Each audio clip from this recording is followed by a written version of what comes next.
সেই নামগুলাকে আসমাউল হোসনা বলা হয়, কিন্তু এই সিফাতি নাম সহ আমার আল্লাহর সর্বমোট নাম হলো 3000। বলেন না কয় হাজার? সাহাবীরা বলে নবীজি আমরা তো সকল নামগুলা জানি না, আপনার উম্মত সবাই তো জানবে না। আমার নবী বলে কেউ যদি আল্লাহ তাআলার ইসমে আজম আল্লাহ নামটা একবার মুখ দিয়া বলে, আমার আল্লাহ তার আমল নামার মধ্যে 3000 নামের বরকত দান করে। এজন্য আপনারা সোশ্যাল মিডিয়া ইউটিউবের মধ্যে আমাদের জিকিরগুলা দেখেন, আমরা সবাই জীবনের গুনাহ মাফ করানোর জন্য মুহাব্বতের আওয়াজে আল্লাহর জিকির করব। আপনারা সবাই আল্লাহ আল্লাহ করবেন, আর আমি মাঝে মাঝে দুই একটা মানকাবাত পড়বো, মুর্শিদি পড়বো, শানের সালাতের কথা বলবো। এগুলা বললে আপনারা আল্লাহ আল্লাহ বন্ধ করবেন না, আপনারা শুধু আল্লাহ আল্লাহ জিকির করবেন। রাজি আছেন তো সব? আল হাদিসের আলো, আল ইসলামের আলো, আল ইসলামের আলো। নারায়ে তাকবীর, নারায়ে তাকবীর, নারায়ে রিসালাত, নারায়ে রিসালাত। মাসলাকে আলা হযরত, মাসলাকে আলা হযরত উলামায়ে আহলে সুন্নাহ। নারায়ে তাকবীর, নারায়ে রিসালাত। আপনারা সবাই শান্ত হয়ে বসে যান। হুজুরের কাছে দেন, ডিস্টার্ব কেউ করবেন না, ডিস্টার্ব কেউ করবেন না। জন্ম আমার নবীর যুগে এই গজল লেখার নেই। হুজুর আশেপাশে হুজুর কেউ ডিস্টার্ব দিবেন না। মুসাফা পরে করবেন, মুসাফা পরে করবেন, সুযোগ সুবিধা দেওয়া হবে। মুসাফা পরে করবেন, রাস্তা মুসাফা করে বলো করবেন না, ডিস্টার্ব দিবেন না। সুন্দর হিসেবে ওনাকে আসবেন। নারে তাকবীর, নারে তাকবীর, নারে রিসালাত, ইয়া রাসূলুল্লাহ, নারে রিসালাত, ইয়া রাসূলুল্লাহ, নারে রিসালাত, ইয়া রাসূলুল্লাহ। হযরত আল্লামা মাওলানা শমীম রাজা কাদরি জিন্দাবাদ। নারে তাকবীর, আল্লাহু আকবার, নারে রিসালাত, ইয়া রাসূলুল্লাহ। সবাই বসে যান, সবাই বসে যান।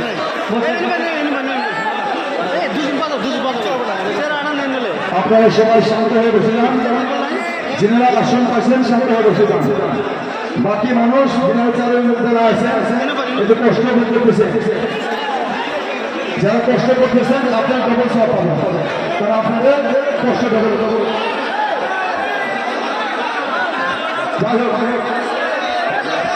যিনারা মাদ্রাসা তালিম ইলম আছেন তিনারা পিছনে যান, নামে যান, এসে ভাঙিয়ে দেবো। ওলামা এখানে আমাকে শান্ত হয়ে বসে যান।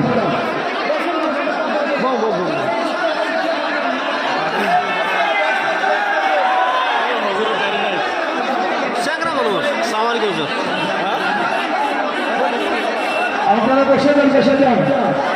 সাল্লাল্লাহু আলাইকা ইয়া রাসূলুল্লাহ ওয়া সাল্লামু আলাইকা ইয়া হাবিবাল্লাহ।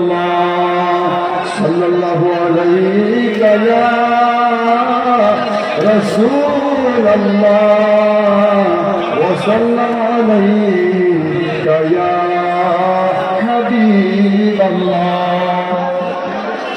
ঈশ্বর ভাই যাবে না, তালবের বাইবেলের সঙ্গে আপনারা সবাই নামে যান। ঈশ্বর ভাই যাবে না, আপনারা নামে যান। বাহিরা মানুষ যদি আসেন বাসায় ওয়াইসাল করনি জুব্বা পায় আল্লাহুম্মা।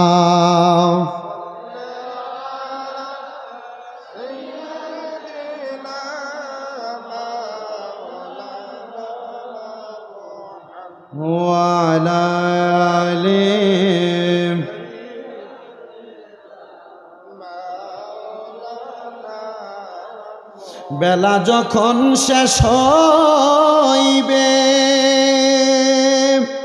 পারের তরি থাকে না, সময় থাকতে মুর্শিদ ধরে জীবন কর সাধনা আল্লাহুম্মা।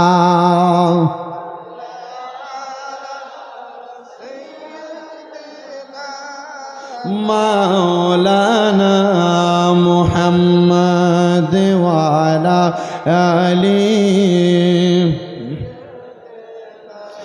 মাওলানা।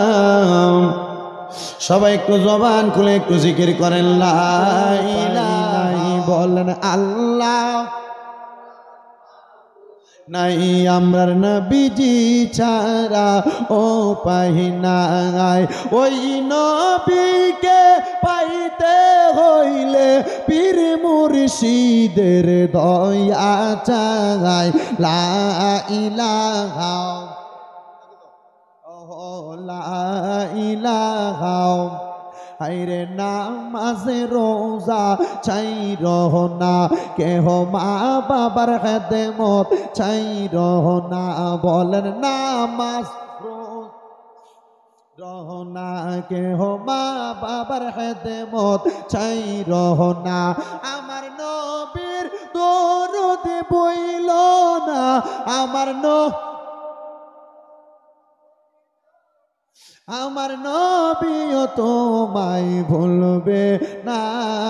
লা ইলাহা লা ইলাহা, হায়রে অনেক দূরে মদিনা, আমরা কেমনে যাব জানি না। আসামের মানুষ মদিনা যাইতে চাই কি চাই না? যারা যারা যাইতে চাই ডান হাত সোজা করে আল্লাহকে দেখায় আর জবান খুলে একটা তাকবীর হবে।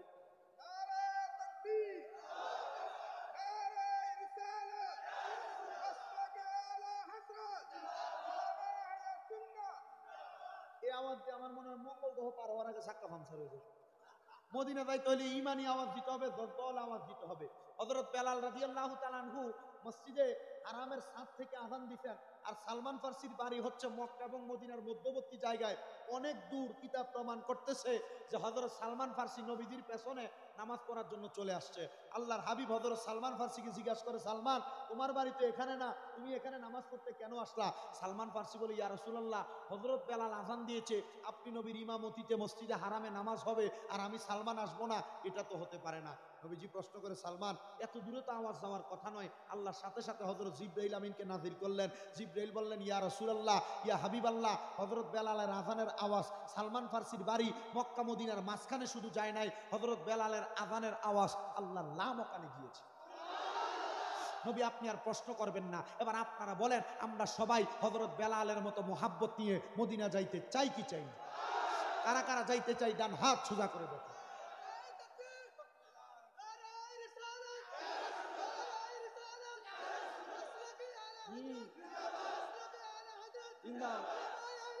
জিন্দাবাদ জিন্দাবাদ।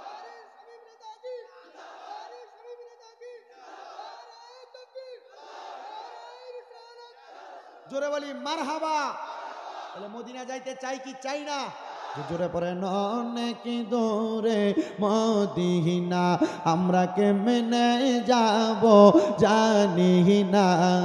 দয়াল আল্লাহ দয়া করে রে নসিব করেন মদিনা। লা ইলাহা ইল্লাল্লাহ লা ইলাহা লা ইলাহা ইল্লাল্লাহ মুহাম্মাদুর রাসূলুল্লাহ সাল্লাল্লাহু আলাইহি ওয়াসাল্লাম।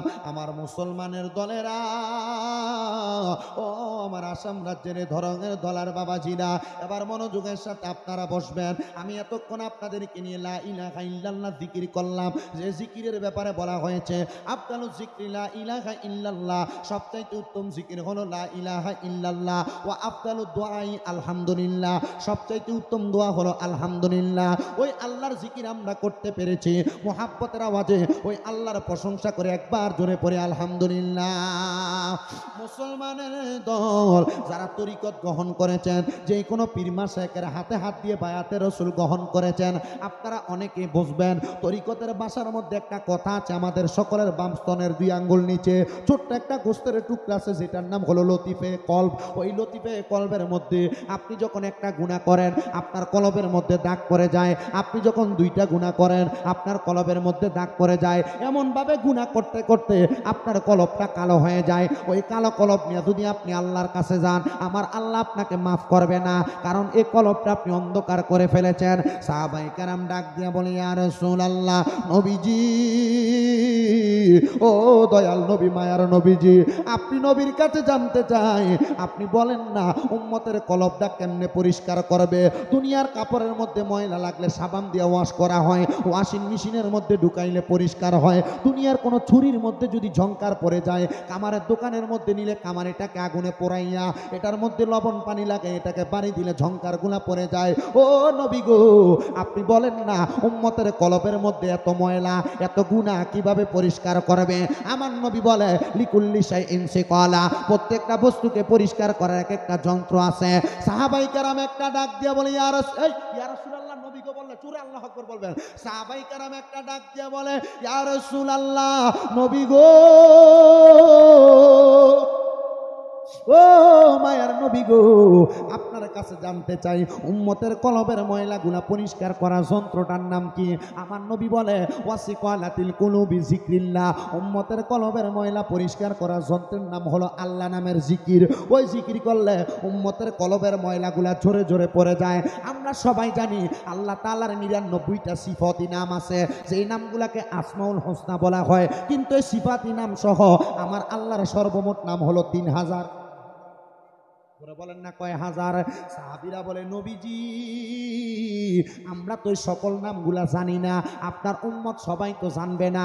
আমার নবী বলে, কেউ যদি আল্লাহ তাআলার ইসমে আজম আল্লাহ নামটা একবার মুখ দিয়া বলে, আমার আল্লাহ তার আমল নামার মধ্যে 3000 নামের বরকত দান করে। এজন্য আপনারা সোশ্যাল মিডিয়া ইউটিউবের মধ্যে আমাদের জিকিরগুলা দেখেন, আমরা সবাই জীবনের গুনাহ মাফ করানোর জন্য মুহাব্বতের আওয়াজে আল্লাহর জিকির করব। আপনারা সবাই আল্লাহ আল্লাহ করবেন, আর আমি মাঝে মাঝে দুই একটা মান কাবাত পড়বো, মুর্শিদি পড়বো, শানের সালাতের কথা বলবো। এগুলা বললে আপনারা আল্লাহ আল্লাহ বন্ধ করবেন না, আপনারা শুধু আল্লাহ আল্লাহ জিকির করবেন। রাজি আছেন তো সবাই? ওই জিকিরটা করব, কারণ আল্লাহর জিকিরের মাঝখানে আমরা যদি আউলিয়া কেরামে স্মরণ করি গুনাহ হবে না, কারণ জিকরুল আম্বিয়াই মিনাল ইবাদাতি ওয়া জিকরুস সলিহিনা কাফারা। নবীদের জিকিরের মাধ্যমে ইবাদত হয়, আউলিয়া কেরামের জিকিরের মাধ্যমে গুনাহের কাফারা হয়, গুনাহ মাফ হয়। আসেন আমরা সবাই জবান খুলে আল্লাহ আল্লাহ করি। আমি শান করলে বলে, হুজুর কেন এমন কথাটা বললেন? আরে বাবা, এই কথা বলার কারণ হইল তোমাদের পরিবেশ দেখলেই বোঝা যায়, তোমাদের সুরুত দেখলে বোঝা যায় তোমরা নামাজ আদায় করো নাই।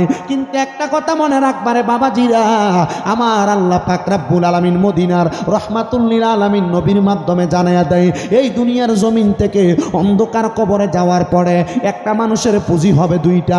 জবানটাকেও বন্ধ রাখবেন না। আপনারা বলেন, একজন মানুষের কবরের পুঁজি কয়টা? আরো জোরে বলেন না, কবরের পুঁজি কয়টা? বন্ধুরা রে আমার, ওই কবরের দুইটা পুঁজি। হযরতে আনাস ইবনে মালিক রাদিয়াল্লাহু তাআলা আনহু আমার নবীকে ডাক দিয়া বলে, ইয়া রাসূলুল্লাহ, ইয়া হাবিবাল্লাহ, নবী গো, ও দয়ার নবী, মায়ার নবী, আপনার কাছে জানতে চাই দুইটা পুঁজি কি? আমার নবী বলেন, ওয়াল ঈমান মাল আমল। এক নাম্বার হইল ঈমান, দুই নাম্বার হইল আমল। এই ঈমান এবং আমল দুইটা পুঁজি নিয়া কেউ যদি কবরে যাইতে পারে, ওই কবর হবে তার জন্য সুন্দর, ওই কবর হবে তার জন্য নাজাতের ফয়সালা, ওই কবর হবে তার জন্য জান্নাতের বাগিচা। ইয়া রাসূলুল্লাহ, নবী গো,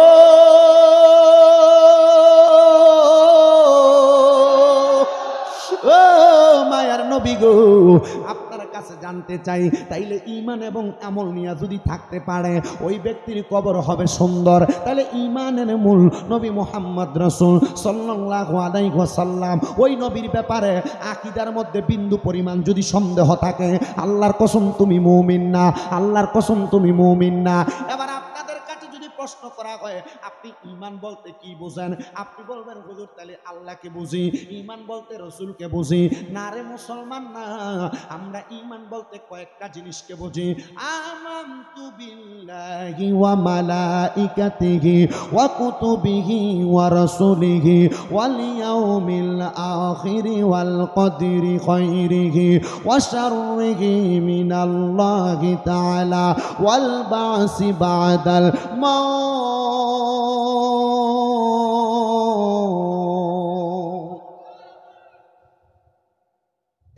এগুলো সবাই আপনারা বোঝেন। কোন মাইকটা ওপেন চলতেছে?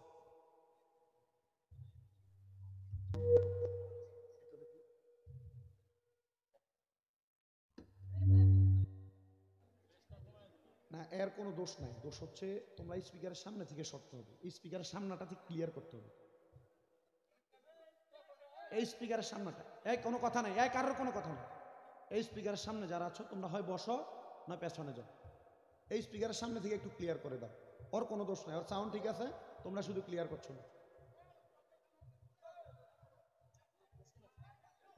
বসবে না সবাই আবার আমার সাথে পড়েন, আমানতু বিল্লাহি ওয়া মালাইকাতিহি ওয়া কুতুবিহি ওয়া রাসূলিহি ওয়াল ইয়াউমিল আখির ওয়াল কদরি খাইরিহি ওয়া শাররিহি মিনাল্লাহি তাআলা ওয়াল বা'সি বা'দাল মাউত।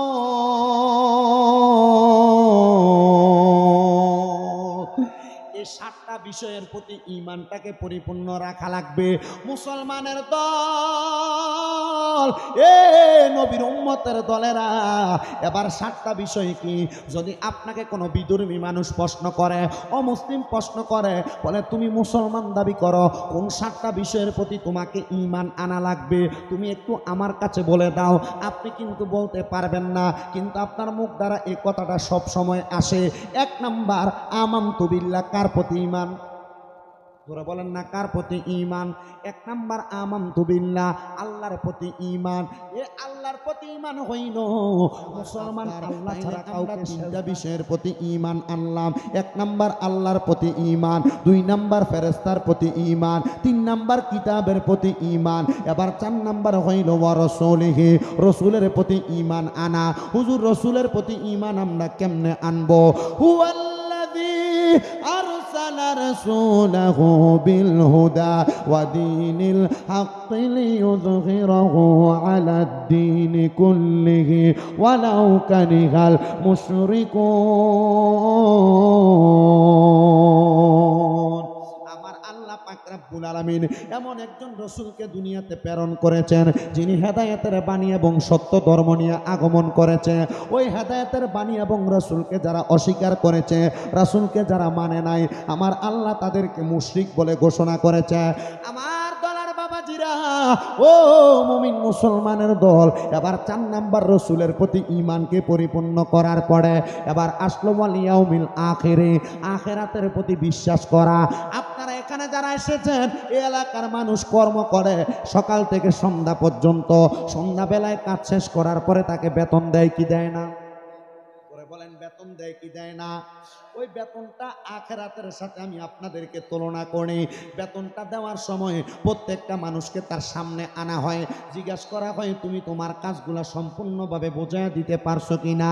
ওই আখিরাতটা এমন, দুনিয়াতে আপনি নামাজ পড়লেন, রোজা রাখলেন, হজ করলেন, যাকাত দিলেন, দান সদকা করলেন, ইবাদত করলেন, সব ইবাদতের মূলে আপনি যখন এগুলা করার পরে কবরে যাবেন, ওই কবরে হিসাব নিকাশ করার জন্য একটা জগৎ আছে, যে জগতের নাম হইল আখিরাত।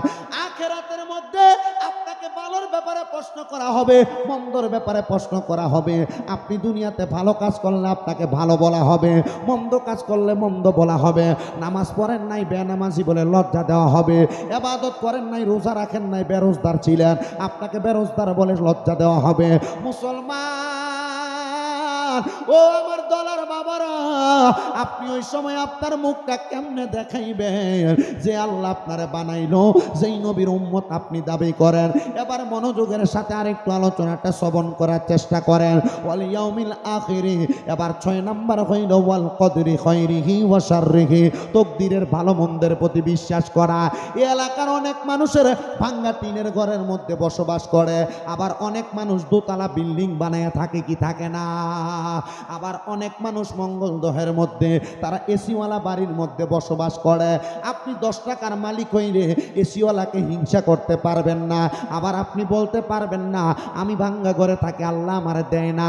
ও মুসলমান, আপনি ভাঙ্গা ঘরে থাকলেও বলবেন আলহামদুলিল্লাহ, বড় ঘরে থাকলেও বলবেন আলহামদুলিল্লাহ। এটা হলো আপনার তাকদির। আমার আল্লাহ আপনার তাকদিরে ভালো লাগছে বিদায় আপনি বিল্ডিংয়ে ঘুমান, যার তাকদিরে খারাপ লাগছেন, আমার আল্লাহ পাকের ওই বান্দাটা ওই ব্যক্তিটা ভাঙ্গা টিনের ঘরে ঘুমায়, কিন্তু আল্লাহ পাক রাব্বুল আলামিনের আদেশে যদি আপনি খুশি থাকতে পারেন তাইলে আপনি বান্দা হবেন দুনিয়ার সর্বশ্রেষ্ঠ বান্দা।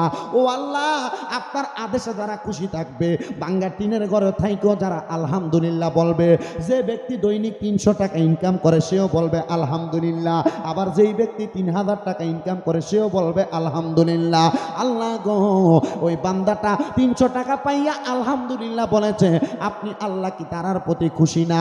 আল্লাহ কয় অবশ্যই তাদের প্রতি খুশি। ও আল্লাহ, এই খুশির কারণে আপনি তাদেরকে কি প্রদান করবেন? আল্লাহ বলে জাযাউহুম ইনদা রাব্বিহিম জান্নাতু আদনিন তাজরি মিন তাহতিহাল আনহার আল আনহারু খালিদিনা ফিহা আবাদা রাদিয়াল্লাহু আনহুম ওয়া রাদু আন যালিকা লিমান খাশিয়া রাব্বা।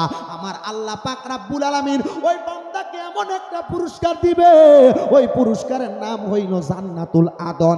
এবার আপনাদের মনে প্রশ্ন জাগতে পারে, হুজুর সুদূর বাংলাদেশের কুমিল্লা থেকে আপনি আমাদের ভারতের আসাম রাজ্যে আসলেন, আপনি বললেন আল্লাহ আমাদেরকে জান্নাত দিবে।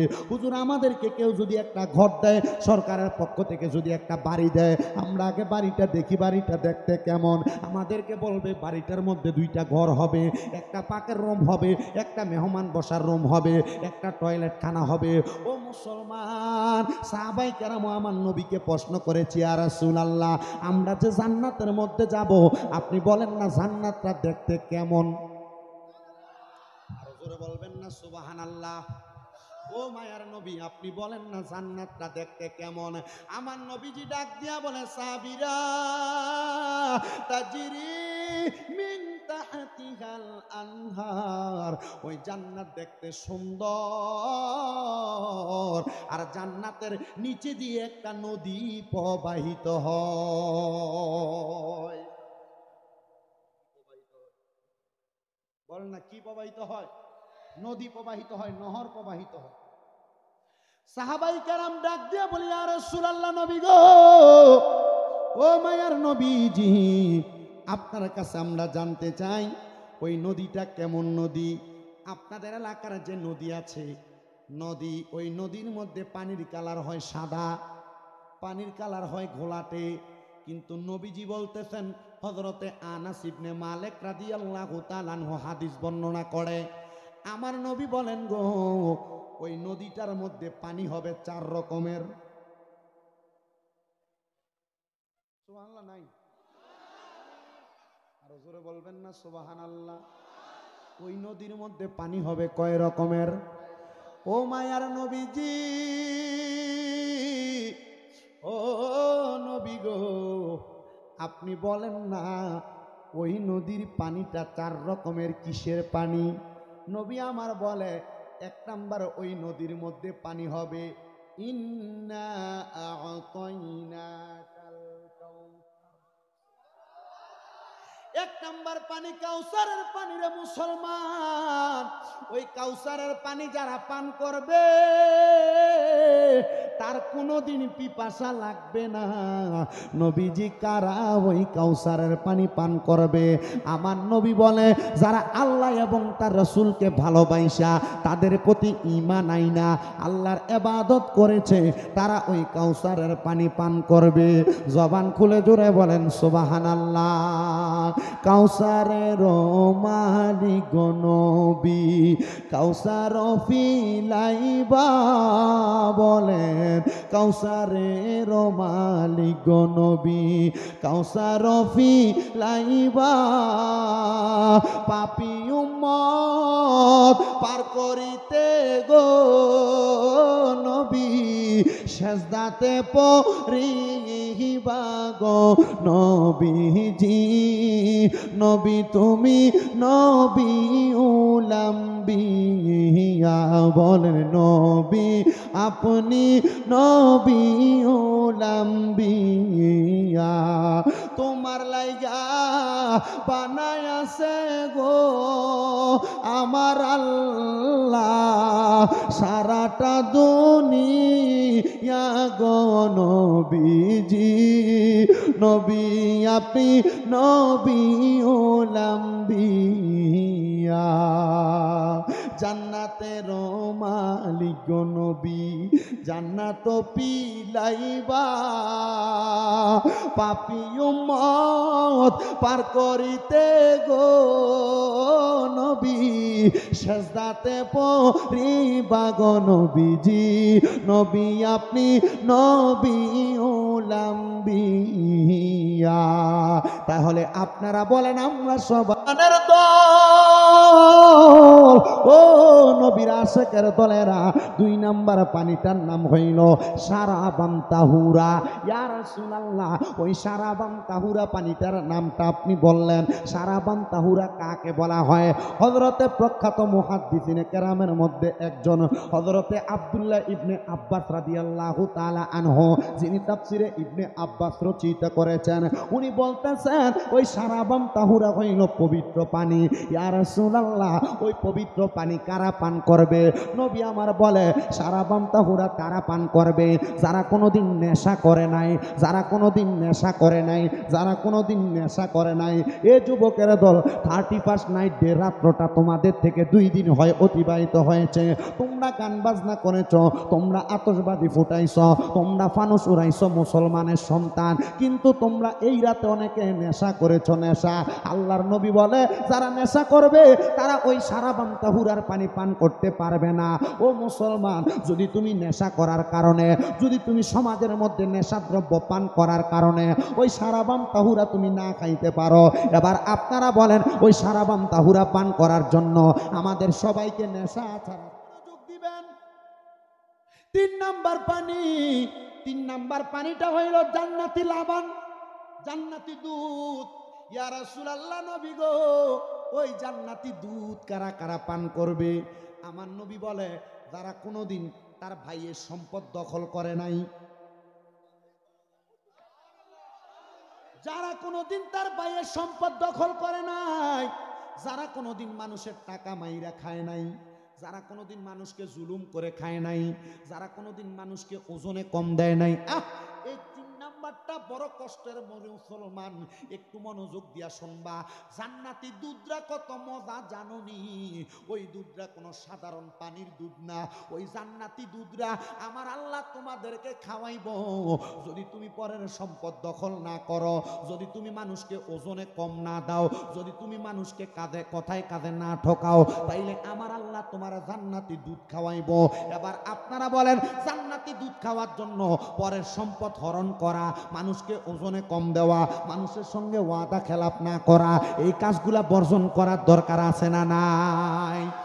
বর্জন করবে দূরের কথা, বড় ভাই ইন্তেকাল করার পরে ছোট ভাই মেজো ভাইয়েরা বড় ভাইয়ের ছেলেদেরকে নির্দিষ্ট পরিমাণ সম্পদ বুঝ দেয় না? আছে না নাই? আছে না নাই?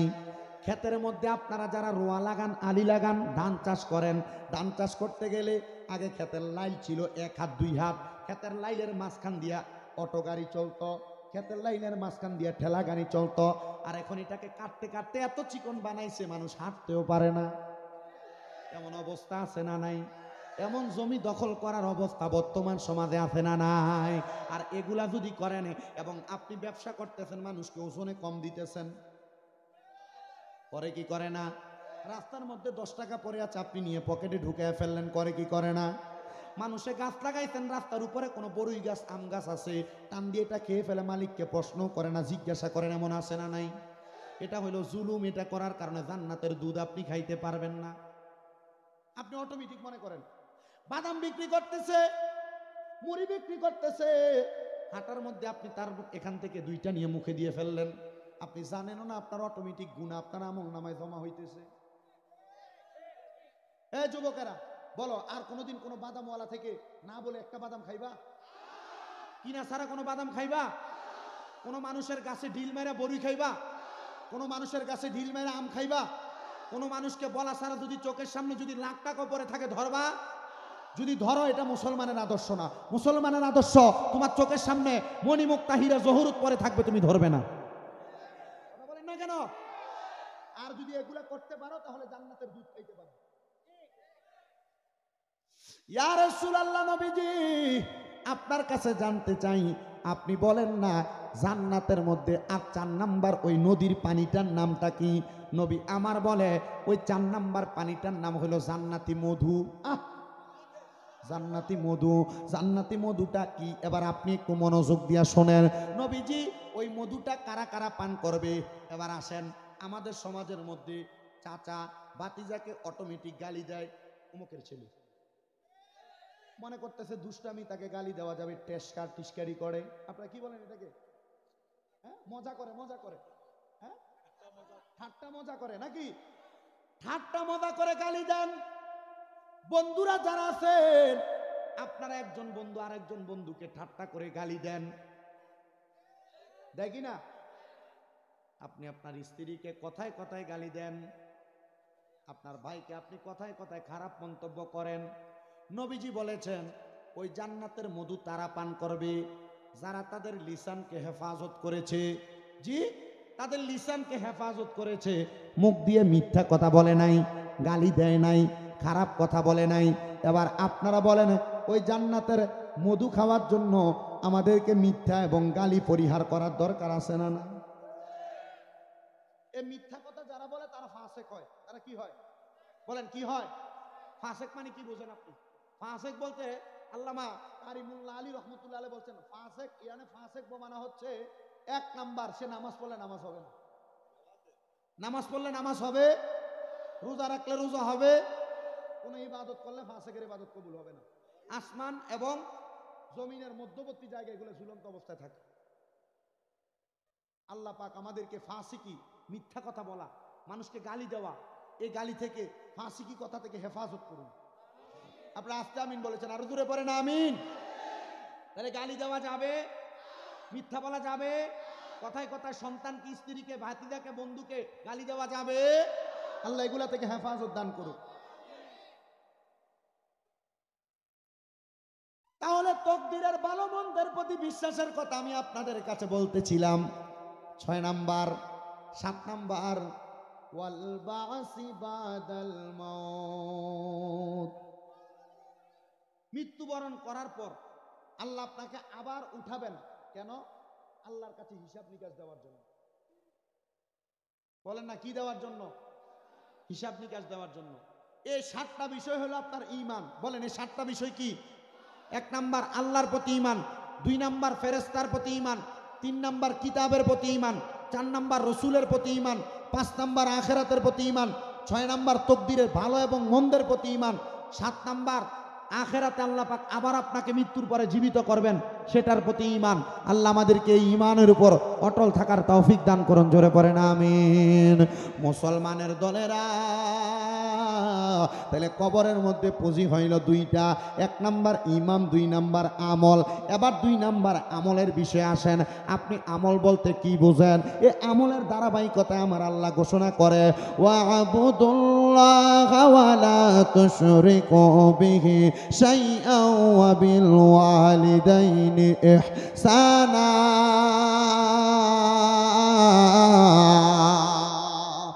1 নাম্বার হলো ওয়া'বুদুল্লাহ, আল্লাহর ইবাদত করা।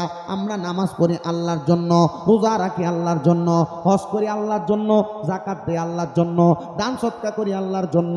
ও আল্লাহ গো, আপনার জন্য আমরা সকল ইবাদত করি। বলে হ্যাঁ, তোমরা এই ইবাদত করার কারণে জান্নাতে যাইবা।